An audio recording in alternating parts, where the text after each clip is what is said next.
Hello, everyone. Welcome to the podcast of Books of Literature. It's a place where we discuss, review, and share our opinions on some of the greatest books ever written, and attempt to figure out the mystery with whatever meager understanding that we have, why they are as great as they are. My name is Arjun, and I'm your host for this podcast. Today, we have got our hands on a very special book. It's Toni Morrison's debut novel, The Bluest Eye. One of the finest books ever written about the black experience. The New York Times said that it's so charged with pain and wonder that the novel becomes poetry. A gripping narrative that offers insights into the psychological trauma of racial oppression.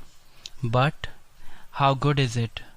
Let's find out in this episode of Top Books of Literature. Along with the idea of romantic love, she was introduced to another, physical beauty. Probably the most destructive ideas in the history of human thought. Both originated in envy, thrived in insecurity, and ended in disillusion. Today, on Top Books of Literature podcast, we are taking a look at The Bluest Eye, the story of a poor young black child named Piccola and her quest for blue eyes, written by the legendary writer Toni Morrison. It's a novel that centers itself around the racial discrimination and the disintegration of black families in America. But at the core of it is the disastrous idea that physical beauty comes in a definite shape, color, and size. It is a critique of the predetermined set standards of beauty propagated by means of advertisements, reinforced through popular movies and other mediums, standards that an individual must abide by in order to be considered as beautiful. Black Lives Matter have been in the news lately. We all saw what happened to George Floyd. But that's not all, is it? It certainly isn't. It goes much beyond that. It's also about that girl starving herself to death in order to achieve unattainable physical features, and about the kid being bullied at school for being dark-skinned, and that boy teased and cornered by others simply for being different. What comes next is self-loathing, the custom of looking at oneself through the eyes of others, developing a contempt for one's own self, for not matching the ideals of beauty expected of them by others. Their whole life is a war now, a war that you're fighting, seldom to gain the acceptance of others, but mostly to gain your own acceptance of yourself. It's not all bad though. The world is surely changing for the better. We often see mainstream celebrities criticizing these beauty standards. Actors with common features that represent most of the humankind are also starring in lead roles. We are being told to feel comfortable in our own skin. But it's hard, you know. It's really, really hard. It's hard when every other billboard advertises fairness as the catalyst of professional and economic success. It's hard when the influencers who tell us to feel comfortable in our own skin are the ones promoting these beauty standards. It's hard. In times like these, the value of a novel like The Bluest Eye becomes even more important. It depicts the trauma, the psychological oppression one suffers as a result of the internalization of these beauty standards. The tragedy is manifold when we see a young black child at the center of things. The novel is as relevant today as it was when it first published in 1970. It's relevant because the standards of beauty haven't changed, the society haven't changed, because we haven't changed. But more on that in the later half of this podcast. First, we'll have a brief look at Toni Morrison's life and discuss her views on writing, which will add immensely to our understanding of The Bluest Eye.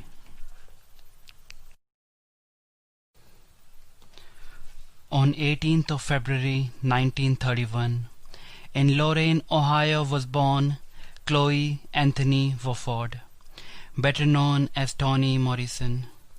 However, there are certain incidences that occurred even before her birth that greatly affected her works. Her maternal grandparents had emigrated from Alabama to Ohio in search of greater work opportunities, but also to escape the racial violence rampant at the time. Likewise, her father George Wofford had also emigrated from Georgia to Ohio after a group of white people lynched two black businessmen who lived on his street. Now, anyone who knows a little about Toni Morrison would agree that the state of Ohio is one of the recurring factors in her works. Many of her novels, such as The Bluest Eye, Sula, and her much celebrated work, Beloved, are all based in Ohio.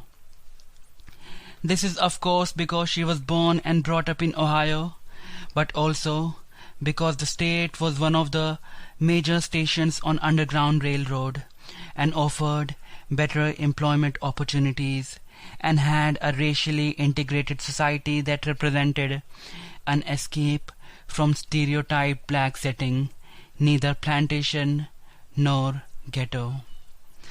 Coming back to Toni Morrison, after completing her schooling education, she entered Howard University in 1949 and graduated in 1953 with a bachelor's degree in English. It was during her time in Howard that she first encountered racially segregated spaces in restaurants and buses.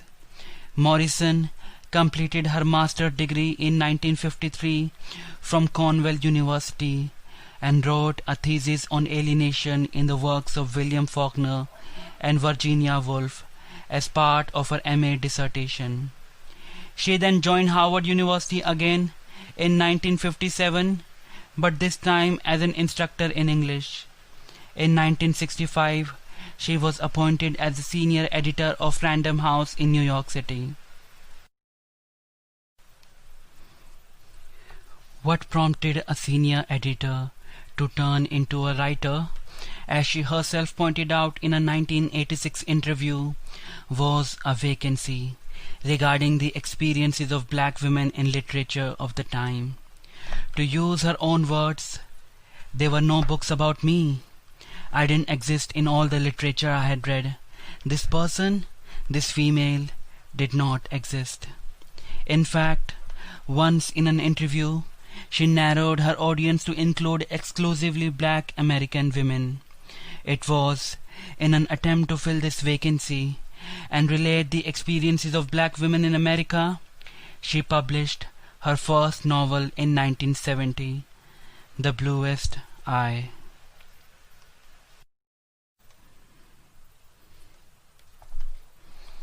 All right, so the story of The Bluest Eye is divided into 4 parts: autumn, winter, spring, and summer.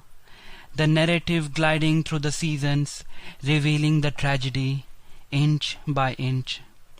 But before we dive deep into discussing the novel, a little trivia about the book.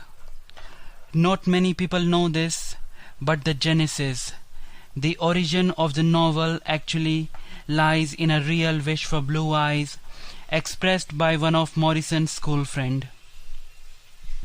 Some 20 years later, she recalled the incident and turned it into a short story.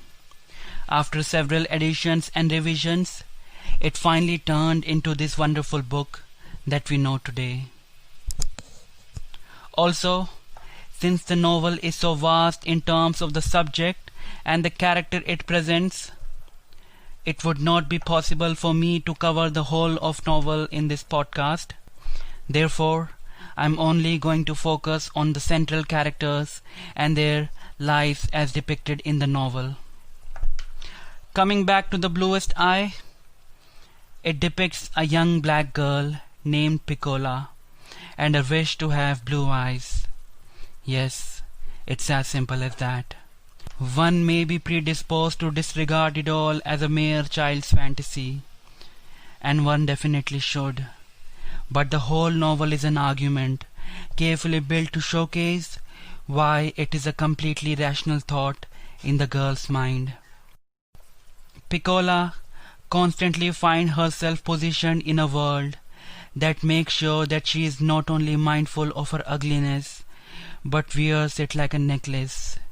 Filth is thrown at her from all sides, sometimes through mean comments of young children, and sometimes through complete indifference. Her teachers refrained from looking at her, addressed her only when the whole class was required to respond. Her peers had devised a slur to insult and harass her. Blackie Mo, your daddy sleeps naked. Ironically, the kids teasing her for her blackness were themselves black.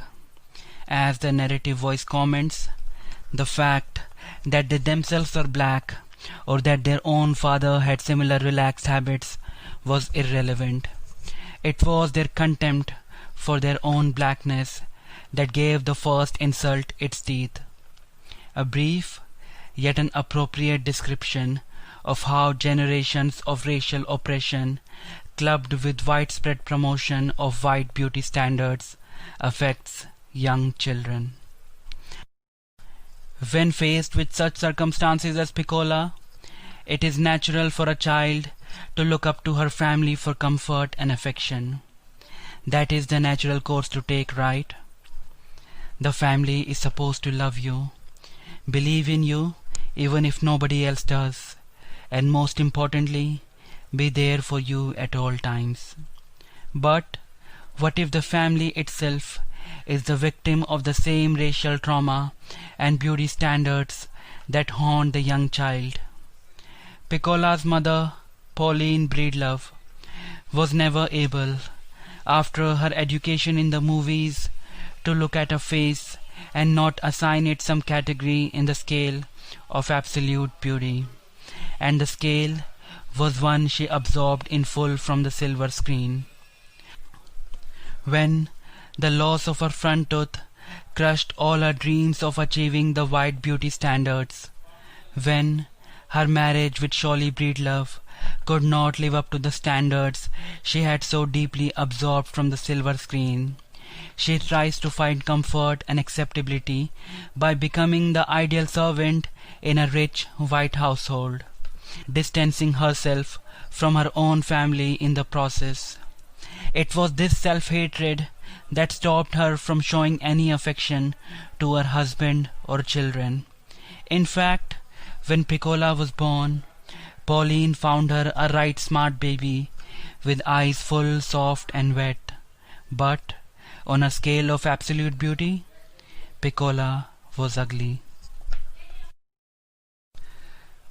The story of Piccola's father, Shirley Breedlove, was no different. Abandoned by his father at his birth, Shirley's mother left him on a junkie by the railroad when he was only 4 days old, only to be rescued by his great aunt Jimmy, who reared him afterwards. A key event occurs in his life on the day of Aunt Jimmy's funeral, when he is humiliated by 2 white men while having intercourse with a girl named Darlene.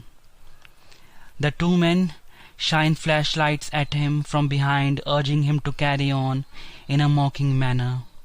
Interestingly, the event led him to cultivate hatred towards Darlene, for the possibility of directing his hatred towards the 2 white men would have destroyed him. To quote from the novel, his subconscious knew what his conscious mind did not guess, that hating them would have consumed him, burned him up like a piece of soft coal, leaving only flakes of ash and a question mark of smoke. He was in time to discover that hatred of white men, but not now. After Aunt Jimmy's death, Sholly sets himself on a mission to find his father and travels to Macon. But the rejection that follows first humiliates and then empowers him. Having rejected and abandoned by both his parents, there was nothing more to lose. It was a result of myriad other humiliations, defeats, and emasculations that resulted in the formation of a detestable personality, an inadequate husband, and an even worse father, who impregnates his own daughter. The end of the novel is as tragic as it could be. Piccola's baby came out too soon and died. Sholly Breedlove too died in the workhouse. Pauline and Piccola moved to a little brown house on the edge of the town, where a mentally unstable Piccola imagines having blue eyes and talks to an imaginary friend. And the life in the small town carries on, as usual, as if nothing ever happened. The tragic tale continues even today, but the insensitive world moves unnerved, unaffected. Every day, Piccolas of the world find themselves burdened by these beauty standards, struggling to keep up, losing a sense of who they are in the process. I would like to end this podcast by playing a long paragraph from the audiobook version of the novel that I found online. A paragraph that pretty much sums up the subject. The context here is that Claudia, one of the two narrative voices in the novel, puts forward a final picture and comments what Piccola's ugliness meant for the others around her.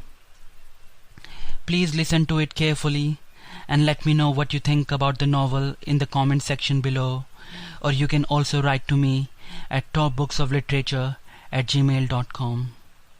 I will see you guys in the next episode of Top Books of Literature. Till then, keep reading, keep exploring. Bye. And the years folded up like pocket handkerchiefs. Sammy left town long ago. Charlie died in the workhouse. Mrs. Breedlove still does housework. And Piccola is somewhere in that little brown house she and her mother moved to on the edge of town, where you can see her even now, once in a while. The bird-like gestures are worn away to a mere picking and plucking her way between the tire rims and the sunflowers, between Coke bottles and milkweed, among all the waste and beauty of the world, which is what she herself was. All of our waste, which we dumped on her, and which she absorbed, and all of our beauty, which was hers first, and which she gave to us. All of us, all who knew her, felt so wholesome after we cleaned ourselves on her. We were so beautiful when we stood astride her ugliness. Her simplicity decorated us. Her guilt sanctified us. Her pain made us glow with health. Her awkwardness made us think we had a sense of humor. Her inarticulateness made us believe we were eloquent. Her poverty kept us generous.